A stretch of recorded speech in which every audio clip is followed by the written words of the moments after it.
이스라엘은 이제 말하기를 여호와께서 우리 편에 계시지 아니하셨더라면 우리가 어떻게 하였으랴.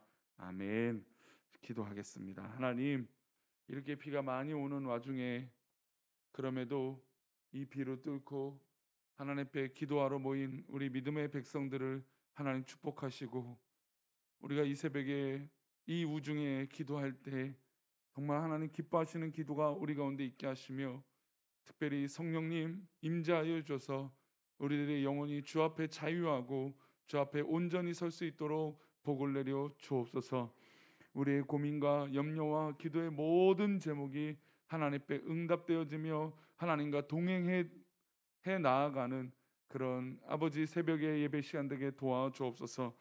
범사에 감사에 드려진 예물과 기도의 소원을 쌓아 하나님 1,000번째로 드려지는 예물, 또 우리 성도들이 모든 드려지는 기도의 소원이 하나님 앞에 기쁨이 되게 하여 주옵소서. 말씀 가운데 함께 하실 것을 믿사옵고 거룩하신 예수 그리스도 이름으로 기도 올리옵나이다.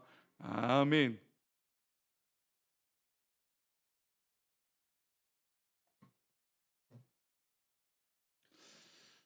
비가 많이 온다 하더니 오늘은 좀 진짜 비가 많이 오는 것 같습니다. 우리 모든 우리 성도들의 가정에 또 주변에 비 피해가 없기를 소망합니다. 이렇게 비가 많이 오니까 걱정이 되죠. 혹시 우리 성도들 가운데 또 우리 건물에 또 우리 교회에 또 어떤 또 비로 인한 문제가 있을까? 이게 당연한 걱정일 겁니다. 내가 사랑하는 존재가 있다면 걱정하는 건 당연해요. 만약에 사랑하는 사람, 뭐 아내든 남편이든 또 자녀든, 예를 들어서 어디 출타하기로 했는데 약속을 해놓고 전화가 안 되거나 뭐가 안 되면 걱정하기 마련입니다. 당연하죠. 사랑하기 때문이죠. 관심이 있고 나의 가정, 나의 자녀, 나의 아내, 나의 남편 이기 때문에 그런 것입니다. 정말 때로는 속상하고 또 정말 또 때로는 나의 약점을 너무나 잘 알고 있는 가족이고 아내고 남편이기 때문에 때로는 그게 감정이 골이 깊어질 수도 있지만 그래도 사랑하는 아내예요. 그래서 어떤 위기 상황이 오면 그래도 내 남편, 내 아내, 내 자녀들이라는 것이죠. 또 특별히 이 자녀를 또 데리고 있고 또 키우고 있고 또 함께 살아가는 자녀들을 둔 부모들을 보면 위기 상황이나 뭐 어떤 상황이면 본능적으로 이 자녀 편에 습성이 드는 경우들이 있습니다. 얼마 전에 한동안 뉴스에 좀 시끄럽게 나왔던, 뭐 물론 자주 나온 건 아니지만 한 토막에 약간의 정신에 문제가 있는 남자 어른이 식당에서 밥을 먹고 있는 아이의 그 아기 의자를 밀어서 넘어뜨린 일이 있었습니다. 근데 그 장면을 목격한 아버지가 도저히 참을 수 없는 거죠. 아이 밥을 먹고 있는, 뭐 그 전후 과정은 어떻게 되는지 모르겠지만 어쨌든 아이를 밀어서 넘어뜨렸던 그 장면을 참을 수가 없어갖고 아버지가 달려가서 이제 손찌검을 했던 거죠. 이제 그랬더니 오히려 이제 적반하장격으로 자기를 때렸으니까 뭐 그의 부모님이 그 넘어뜨렸던 부모님이 뭐 이제 합의하자. 당신도 때렸고 뭐 이 아이도 뭐 정신병이 있어서 이렇게 한 거니까 합의하자. 뭐 이렇게 됐답니다. 아니, 어쨌든 아이가 위기 상황이 왔을 때 그러고 가만 지켜볼 부모는 없을 겁니다. 당연히 사랑하는 내 자녀, 사랑하는 아이, 뭐 이거는 뭐 어떤 말로 할 수 없는 그런 이 혈육 관계라는 것이 있다라는 것이죠. 더욱이 아이가 뭐 잘잘못을 뭐 다 떠나서 우리 아이 또 내 사랑하는 가족이라면 모든 것을 초월하는 것이 이 가족 관계이고 혈육인 것 같습니다. 이런 관계처럼 하나님께서도 자녀된 우리를 편들어 주신다는 것이죠. 오늘 읽은 시편의 저자인 다윗이 성전에 올라가는 시를 지었습니다. 이제 어제도 말씀드렸지만 136까지 계속 성전에 올라간다, 성전에 올라가며 뭐 어떤 상황들이 나옵니다. 근데 오늘은 다윗이 성전에 올라가면서 시를 지어서 하나님께서 나에게 뭐 어떤 존재냐, 하나님이 어떤 분이시냐라고 고백할 때 하나님이 내 편이시다라고 고백하는 것이죠. 다윗이 잘못했던 잘못하지 않았던 뭐 잘했던 못했던 간에 하나님의 자녀다, 나는 하나님의 자녀다라고 고백하고 있는 것이 바로 다윗이라는 것입니다. 게다가 다윗이 위기에 처해 있을 때 하나님이 그를 돕고 살리셨다라는 것을 우리는 잘 알고 있습니다.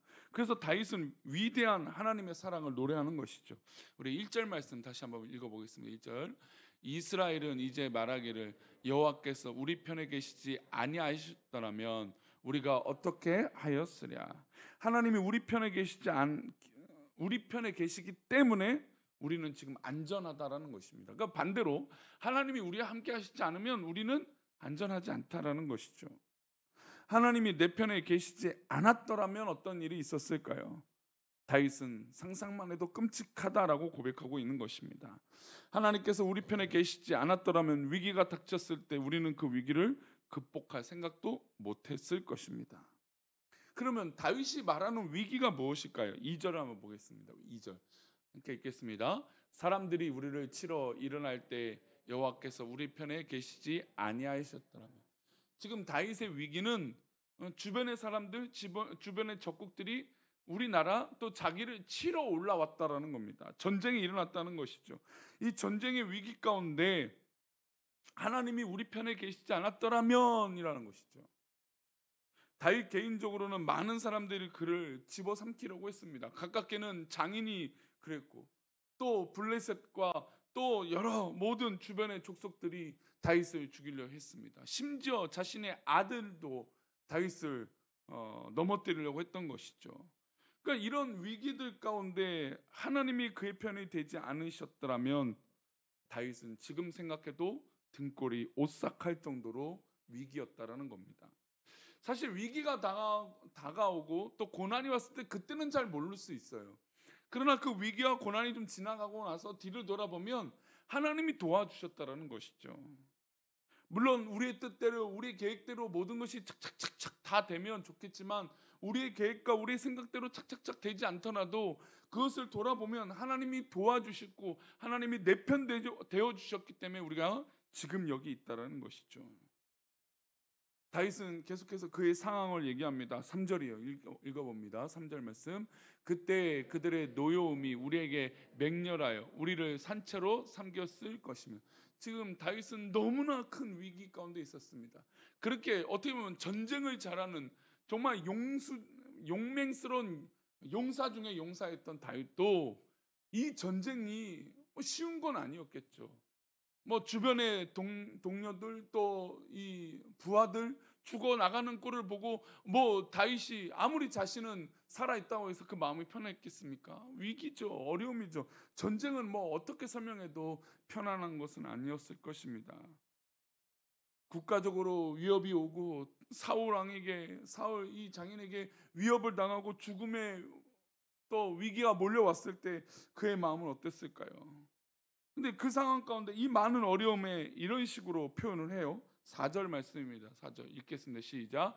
그때 물이 우리를 휩쓸며 시내가 우리의 영혼을 삼켰을 것이며. 이렇게 비가 많이 와서 물이 고이잖아요. 그렇죠? 어떤 물이 고이지 않는 공간에도 비가 이렇게 많이 오면 물이 많이 고여요. 그 물이 집어삼키고 휩쓸어 버린다는 것이죠. 뭐 이 그 비 올 때 산에 있는 냇가 쪽을 가보시면 알지만 순식간에 물이 불어나요. 대처할 수 없죠. 그냥 분명히 비가 많이 안 온 것 같은데도 산 꼭대기에서부터 물이 착착착 흘러 내려와서 내려오는 그 모습을 보면 정말 계곡이 집어삼켜질 것만큼 물이 불어나는 것을 봅니다. 다윗의 어떤 어려움은 바로 이런 상황이었어요. 근데 이런 상황임에도 불구하고 하나님이 누구 편이시라고요? 내 편이라 고백하고 있는 것이죠. 하나님이 내 편이시니까 지금 이렇게 안전하다는 겁니다. 내가 지금 성전에 올라가고 있는데 두 다리 멀쩡하게 올라갈 수 있는 건 하나님 내 편이시기 때문이라고 고백하고 있는 것이죠. 하나님이 함께 하시지 않으면 이렇게 성전에 올라갈 수 있도록 하지 못했을 거라는 겁니다. 그래서 6절 말씀, 이래서 그의 고백이 변합니다. 함께 읽겠습니다. 우리를 내주어 그들이 이에 씹히지 아니하게 하신 여호와를 찬송할지어다. 위기가 있습니다. 고난이 있습니다. 어려움이 있습니다. 또 전쟁의 어려움들이 막 쌓여 있습니다. 심지어 주변 사람들이 자기를 집어삼키려고 하고 있습니다. 그러나 그런 고난이 있지만 그러나 결국에 씹히지 않게 해 주셨다는 거죠. 그렇게 우리를 보호해 주시고 결국에 하나님을 찬양할 수 있도록 인도해 주셨다는 겁니다. 만약 하나님이 우리 잘못과 시시비비를, 그러니까 우리 잘못으로 인해서 그때마다 시시비비를 따져서 우리를 심판하신다면 아마 우리는 이 자리에 있을 존재는 아무도 없을 것입니다. 내가 지금 안전하지 못할 수 있는 것은, 또 때로는 안전하지 못한다라고 하는 그 순간에도 하나님은 우리를 지켜주고 계시는 것이고, 또 때로는 평안하다, 안전하다, 그 순간에도 하나님은 우리를 지켜주고 계신 것이죠. 이 말이 무슨 뜻이냐면 다윗이 잘할 때도 있었어요. 그러나 못할 때도 있었죠. 그러나 하나님은 그 잘하고 못할 거를 따지지 않았다는 거죠. 서론에 말씀드린 대로 우리 자녀들이 그래도 잘못해도 내 아들 딸이고 잘해도 내 아들 딸이에요. 하나님은 우리를 인치셔서 자녀 삼으셨는데 그것을 번복하지 않으신다는 것이죠. 하나님이 자녀 삼아 주신 우리를 끝까지 결국엔 인도하여 주시는 것을 다윗은 고백하고 있는 것입니다. 아브라함에게 은혜를 주셨어요. 아브라함에게 어떤 은혜 주셨습니까? 아브라함이 하나님 말씀대로 잘 순종하고 살았어요. 근데 그 땅에 기근이 오니까 아브라함이 애굽으로 갔어요. 근데 애굽으로 가서 뭐 이제 기근을, 이제 어려움이 있으니까 피해서 살았는데 하필 바로 왕이 누구를 눈독 들였어요? 아브라함의 아내를 눈독을 들였죠. 그런데 아브라함이 거기서 거짓말을 합니다. 무슨 거짓말을 합니까? 아내가 아니라는 거예요. 그러니 바로는 당연히 아내가 아니니까 자기가 눈독 들였고 마음에 들어한 여인을 취할 수 있도록 여러 가지 뭐 다 했겠죠. 누이라고 속였던 이 아브람, 누가 잘못했습니까? 분명한 것 아브람이 잘못했습니다. 그런데도 하나님은 아브람에게 기회를 주시고 사라를 지키시고 아브람을 지키셨습니다. 바로의 꿈에 나타나셨어요. 지금 내가 데려온 여인은 남편이 있는 여인이다. 그니 그를 즉시 돌려주지 않으면 너의 가문과 이 나라에 큰 화가 있을 것이다. 저는 이제 개인적으로 이제 기독교를 의도적으로 핍박하는 사람들이 요즘 시대에 있어요. 그리고 의도적으로 핍박해서 이익을 얻으려고 하는 존재들도 있습니다. 실제로 그래요. 그래서 교회를 핍박해서 아무래도 세상 사람들은 교회를 흉보고 욕하는 것을 즐거워하거든요. 교회가 잘하기를 바라기도 하지만 교회가 안 좋은 뉴스 있으면 앞다퉈서 뉴스를 내보내요. 목사가 그랬다더라, 교회가 그랬다더라, 어느 직분자가 그랬다. 뉴스가 나오면 그냥 이 뉴스의 탑에 오를 정도로 그렇게 관심사가 있습니다. 그렇다는 게 뭐예요? 돈이 된다는 거거든요. 그러니까 의도적으로 그렇게 하는 경우들이 있어요. 근데 저는 그런 뉴스를 볼 때마다 의도가 있다면, 물론 순수하게 또 때로는 교회가 잘못한 부분들을 정말 합리적으로 의심하고 또 조사해서 지적하는 건 좋은데, 뭐 그런 당연히 우리의 민낯이 드러나는 건 좋은 일이죠. 우리가 더 건강해질 수 있는 건데. 근데 만약에 그런 목적이 보이는 뉴스라면 저는 막 깜짝깜짝 놀라요. 저러다가 하나님의 심판이 있으면 어떡하려고. 저는 하나님 다 갚아주실 거라고 믿어요. 지금은 아무리 악인이 잘 되고 악인이 두 다리 뻗고 자고 뭐 더 잘 되고 더 부를 누리는 것 같지만 결국에 하나님의 심판대 앞에서 이렇게 바로 왕 앞에 나타나셔서 야, 너 그러면 너희 가문과 모든 것이 화가 있을 것이다. 이런 하나님의 심판이 결국에 그 교회를 핍박하고 또 하나님의 백성을 핍박하는 자들에게 있을 것을 저는 믿습니다. 뭐 일부러 저주하려고 하는 말이 아니에요. 하나님을 사랑하는 자녀를 보호하시고 지켜주세요.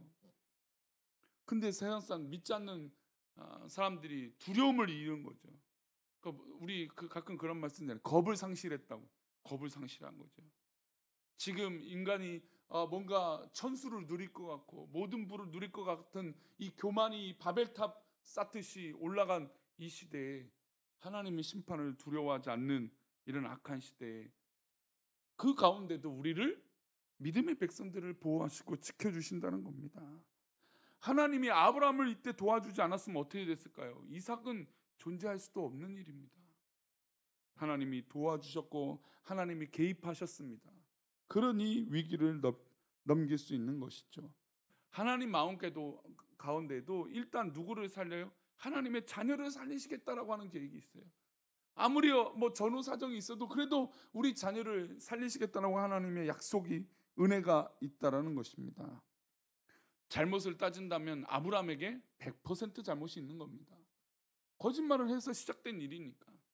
그런데도 하나님의 백성을 하나님은 건지시고 그 책망을 오히려 바로 왕에게 하신다는 것이죠. 오늘도 우리 삶 가운데 하나님 내 편 되어 주심을 기억했으면 좋겠어요. 위기 상황이 되면 나를 도우시고 건지시고 인도하시는 하나님의 위대한 사랑이 우리 성도들 가운데 있기를 축복합니다. 비록 우리 생각에 내 뜻대로 되지 않는, 내 기대대로 되지 않는 일이 있을지라도 결국 그 순간에 뒤돌아보고 지나고 나면 에베네셀의 하나님, 여기까지 나를 인도하신 하나님께서 우리 성도들을 지키시고 인도해 주실 줄 믿습니다. 그래서 하나님의 사랑에 응답하고 또 대응하고 보답할 수 있는 넉넉한 믿음의 기쁨이 우리 성도들 가운데, 또 이 새벽에 기도하는 백성들 가운데 있기를 축원합니다. 기도하겠습니다. 하나님,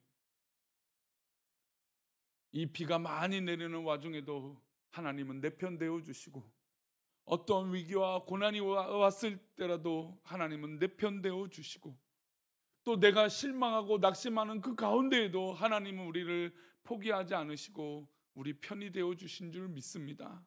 비록 우리의 뜻대로, 우리의 계획대로, 우리가 원하는 대로 되지 않을지라도 하나님 우리를 지키시고 계시는 줄 믿사오니, 하나님 우리가 이 믿음 잊지 않게 하시고 날마다 하나님 편에 서서 나아가는 우리의 신앙의 삶이 되도록 인도하여 주옵소서. 오늘도 혹이나 우리 성도들 가운데 피해 없게 하여 주시고 어려움 당하지 않게 해주시고 하나님 내 편 되어 주심을 만날 수 있도록 복을 내려 주옵소서. 하나님께서 오늘도 우리 편이 되시고 우리를 인도하실 것을 믿사옵고 거룩하신 예수 그리스도 이름으로 기도 올려옵나이다. 아멘.